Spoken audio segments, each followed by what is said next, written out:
Bueno, mi nombre es Lucio Atilio eh, y bueno, hemos dicho que la intervención en este espacio es como el que tú tienes, deben ser espacios generadores de una energía de vida, ¿verdad? De una energía de reflexión fuerte, de conciencia por la vida, ¿no?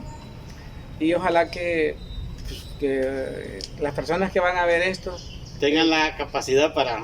sí, o sea, que tengamos esa madurez de verdad emprender eh, una nueva era, ¿no?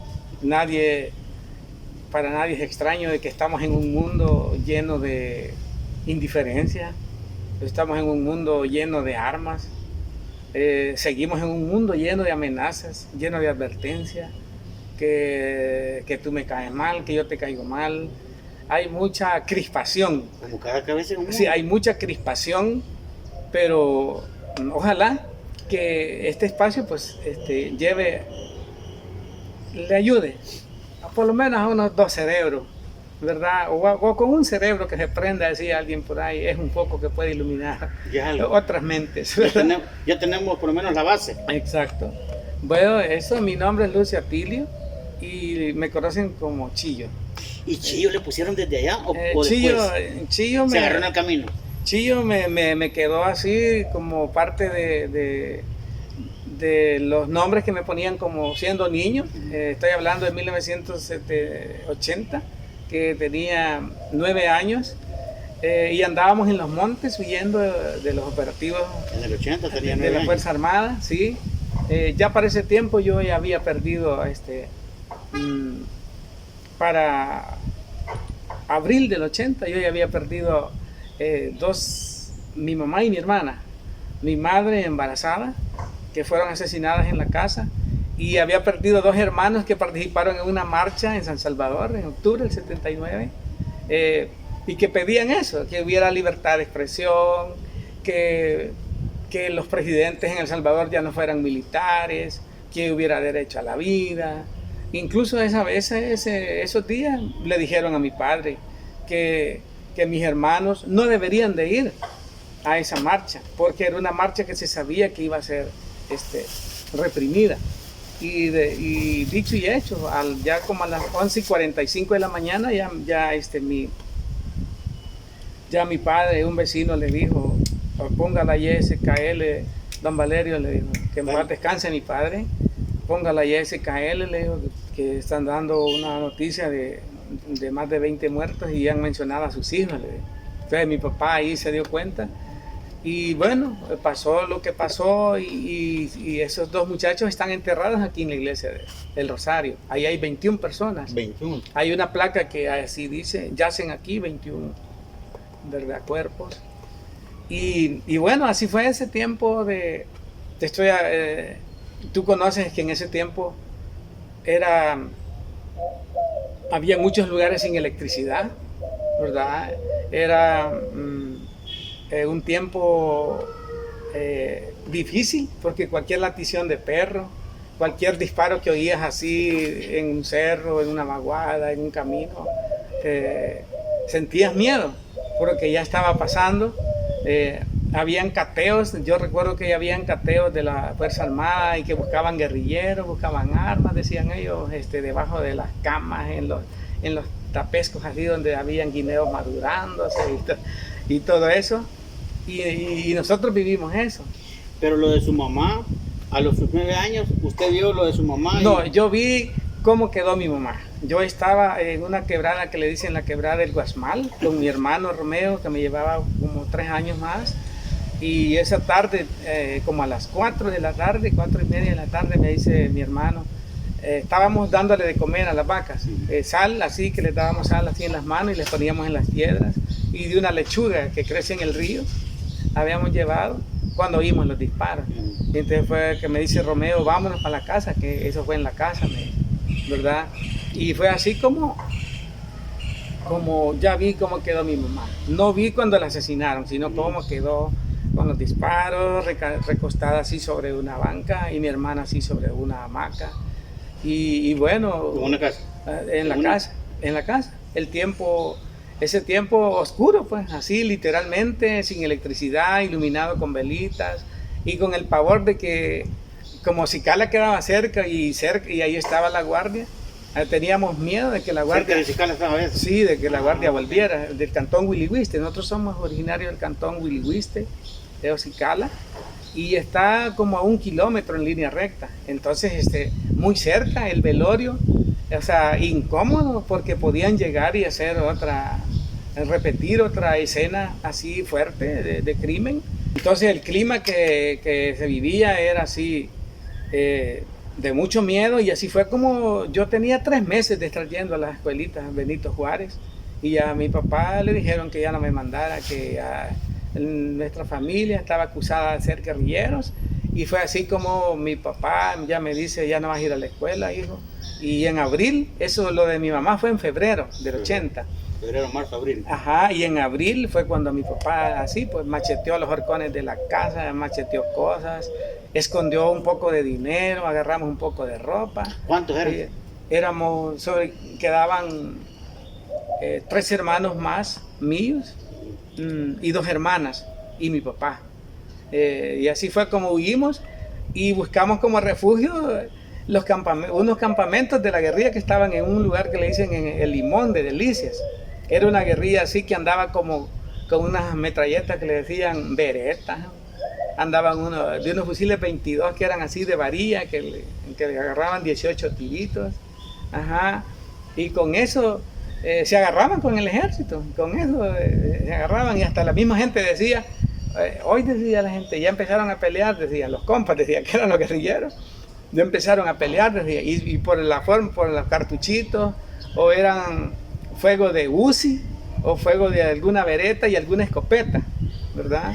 Mire, pero cuando fallece su mamá o le dan una, ella, o sea, la guardia fue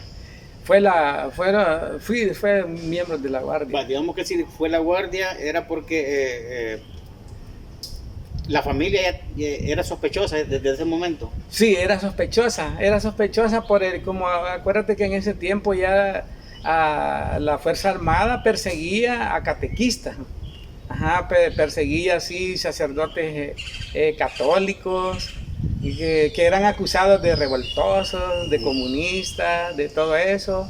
En ese tiempo hablar de la justicia social, hablar de la igualdad y que el cielo se puede construir en la tierra con la solidaridad y la hermandad, ya eso te convertía en subversivo, ¿verdad? Y mi mamá era muy fiel oyente de las homilías de Monseñor Romero, ¿verdad? Y en ese tiempo ya Monseñor Romero, él presentía pues lo que venía, porque Monseñor Romero le decía a la guerrilla, no se alcen en armas porque también es violencia. Ustedes los militares, decía, no maten a su pueblo. Ustedes los millonarios, den salario justo. Y ustedes, le dice el presidente Carter de Estados Unidos, intervengan para la paz, no intervengan para la guerra. ¿Va? Como dicen que un inteligente resuelve una guerra, pero un sabio la evita. ¿De qué palabras más sabias de Monseñor Romero, de los grupos que estaban involucrándose en una situación ya que era como indetenible, pudieron haber evitado? Sí, yo siento que si de verdad Monseñor Romero hubieran sido tomadas sus palabras, tal vez hubiera habido un par de enfrentamientos, pero no hubiera habido una guerra tan prolongada. Pero ni modo, o sea, eso es lo que se vino, y así fue como en el Limón andábamos así entre los cafetales, los beneficios de Sinforoso, la Haciendita, Pueblo Viejo, el Tablón, las Huertas, la Alejandría. Usted de 9 años. En fin, te estoy hablando de lugares donde la guerrilla decía, vámonos para acá. Te estoy hablando de contingentes de población que andaban huyendo de los operativos. Y en esos contingentes andaban niños, andaban mujeres, andaban ancianos. Yo no sé de dónde la guerrilla sacaba comida, pero cuando había comida le daban más prioridad a los niños y le daban prioridad a los ancianos y a las mujeres embarazadas. Era la prioridad. Pero ustedes se lo llevaban de un lado para otro, andaban de un lado para otro, pero el niño no andaba, o sea, me imagino que andaba, el que estaba grande ya usaba armas. Es que lo que pasa es que es lo que te quería decir, que la guerrilla que estaba ahí eran grupos pequeños y mal armados, pues, y yo me acuerdo que andaban así. Pero eran amigos, eran vecinos, eran Sí, todo, ¿va? sí, eran conocidos. Y andaba ahí, digamos que el arma más fuerte que andaba ahí, alguien era un Garand, un fusilón así, largo. Ajá. Pero no es el que tenía mira. No, era un Garand así que se le metía un peine así como con 6 cartuchos. Ah, igual que los que usaban los del combate que le Ajá, llamaban. un Garand bien largo, así, sí, sí, es largo el cartucho, ¿verdad? Entonces andaban ese Garand, andaban escopetas, algunas beretas y fusiles 22. ¿Verdad? Entonces decían, huyamos para tal lugar, vienen por tal sector. Hasta ese momento Vienen no para acá. no hacía un G3. No, yo andaba uno un día y mi papá andaba una pistolita 380 que esa la conservaba en su casa, que después la misma guerrilla se la quitó y le quitó un fusilito 22 que también tenía mi papá para andar cazando animales de noche. Puchica, pero cuando usted me dice de que se movían, me mencionó como 5 lugares Sí. o cantones creo que eran. Sí, Y para moverse en eso, o sea, no andaban cosas, el montón de cosas. no, algunos taraletes, pues algunos tal vez las mochilas, el plástico para dormir, para improvisar una champa, a Unas veces 2 mudadas. madurábamos guineos en las mochilas, madurábamos zapotes, madurábamos aguacates En el camino se maduraban. en las mochilas. Y así cuando había chance de cocinar, se cocinaba y cuando no, se buscaba comida entre la gente a comprar. Y había gente que ayudaba así. Sí, No sé si por miedo, porque hay gente que le colaboró con la guerrilla por miedo. Algunos. Otros que colaboraban porque le tenían admiración. Y otros porque... Le ayudaban a los dos. Exacto, porque decían que había que...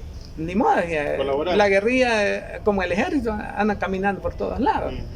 Hay de todo, pues, en esos conflictos hay de todo, pero así fue como llegó el momento en que mi papá me dijo que yo iba a irme para el refugio, iba a irme para Honduras, para Colomoncagua, ¿Como cuánto había pasado cuando le vino a decir eso de andar así ya? como unos 6, 7 meses. Ya casi Sí. iba a cumplir los 10, digamos. Sí, pero cada vez los operativos eran más yucas. Cada vez los operativos y andaba cada vez. Si el primer recibimiento que nos dio un helicóptero, hay cuento en el libro, el primer recibimiento que nos dio en una casa que le decían la casa de Don Julio, ¿Cuál libro usted? el libro, Usted tiene un libro, ¿verdad? sí, es que sacamos un libro. Soy afortunado en que ese libro que mi papá en paz descanse, hace 3 años murió, pero hace lo vio, poco. el libro de sus hijos, de su historia, y él dijo, ¿cómo es posible que mi hijo dijo que se fue de la casa sin saber leer y escribir? Fue el que se atrevió a escribir, dijo, Mil libros. ¿verdad? Ahí está el material, se titula 7 gorriones, porque está 7 dedicado gorriones. ¿Dónde lo pueden encontrar, Chillo? aquí donde trabajo, en el Museo de la Palabra y la Imagen, pero el título ni siquiera se lo pusimos Sebastián Escalón, que me ayudó a escribir, Igual que lo. y ni yo, sino que el título fue sugerencia de un amigo, para decirle que a veces los protagonismos hay que dejarlos por un lado, y los trabajos se vuelven más fuertes cuando son trabajos colectivos. Y el libro va de mano en mano.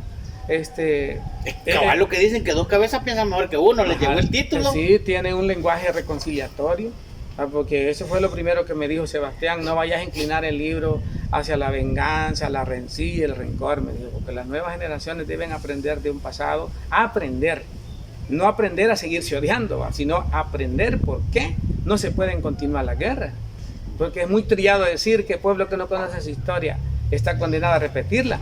Eso es muy trillado, porque a veces yo mismo le transmito a mi hijo que vos fuiste malo, y tú le transmites a su hijo que yo fui malo. Entonces el, por ende va a venir entonces el niño ya lleva esa predisposición a enfrentarse contigo porque sos hijo de un malo. Y mi hijo también lleva eso de que tu hijo es malo porque vos fuiste malo, porque yo le digo que fuiste malo. Entonces, mucho cuidado con las palabras que usamos, porque como dicen, las palabras que ya usamos valen plata. ¿Quién le dio los 7 Las gorriones? que no hemos usado valen oro, dicen.